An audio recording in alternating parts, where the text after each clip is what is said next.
Գործի վերաբերյալ որևէ բան չեմ կարող ասել, բայց կարող եմ ասել, որ սա ամբողջովին ապօրինի գործ է։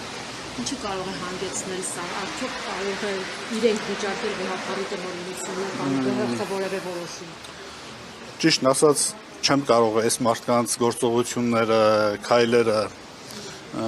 գուշակել, բայց իրենցից ամեն ինչ հնարավոր է։ Սպասան, նպատակը որն է ձեզ քննչական կոմիտե հրավիրել է, հոգևորականներին հետապնդելը։ Չեմ կարող ասել։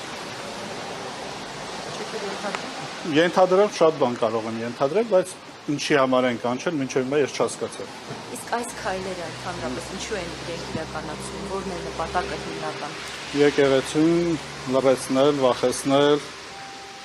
բռնաճնշումներ, ուրիշ ոչ մի բան։ Եպիսկոպոսաճյուղի մասով ինչ կարող եք ասել։ Այդ նոտերը մեկնաբանել օրենս դրա հետ է կապված։ Գա ժամանակը կիմանանք, չգիտեմ, հիմա բան չեմ կարող ասել։ Խափանամիջոց սահմանվել է Սրբազան։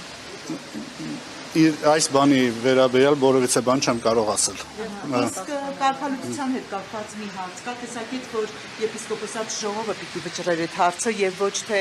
հոգեվոր խորհրդի քննադման թեմա դառնար կամ վեհապարի միանձնյա որոշման, այդպիսի տեսակետ կա։ Հիմա տեսակետները ինչ տեսակի մարդիկ, ովքեր ինչից չեն հասկանում, խոսում են։ Մայրաթորը, Ներեցեք, հոգեվորականներն են ասում, ոչ թե ով ինչից ասում։ Մայրաթորը որևէ մի հակականոնական քայլ չի կատարել։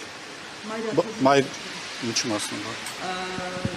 Եպիսկոպոսի կարգալուծության գործընթացը։ Կարգալուծություն մայրաթոր ասելով նկատի ունենք Գերագույն հոգևոր խորհուրդը եւ վեհապար Հայրապետը։ Հակականոնական որևէ գործողություն չեն արել։ Իսկ ովքեր որ ասում են հակականոնական, թող մեկ փաստակ բերեն։ Հաստատ եմ բերում, որ վերջին եպիսկոպոսները, որոնք կարգալից են հռչակվել, եպիսկոպոսական ժողովով կամ եպիսկոպոսների գրավոր համաձայնությամբ Իրենք ստում են։ Դա միայն վեհապարի տնօրինություն։ Չէ, վեհապարի տնօրինություն, Գերագույն հոգևոր խորհուրդը առաջարկություն է բերել վեհապար Հայրապետին։ Եվ պատմական ակնարկով բազմաթիվ լեցուն դեպքեր կան, որոնք հրապարակվել են նաև։ Հոմնան Սրբազան, աննախադեպ է դա կարծես թե առաջին դեպքն է, երբ դատարանում քննվում է թեմի առաջնորդի եւ վեհապարի։ Դրա համար էլ ասում ենք այս ամենը ապօրինություն է։ Ցանկացած մի գործ Հայաստանի Հանրապետություն եւ աշխարհում ուր որ լինի, պետք է այս ամենը դիտարկվի Սահմանադրության լույսի ներքո։ Իսկ սահմանադրությունը ինչ է ասում, իրենք ճիշտ հակառակն են կատարում։ Դրա համար էլ մենք ասում ենք ապօրինի է այս ամենը։ Այս քայլերը վախեցնում են ձեր թեմի հոգևորականներին։ Ընդհանրապես։ Ես տրամադրություն։ Ընդհակառակը ավելի են իրենք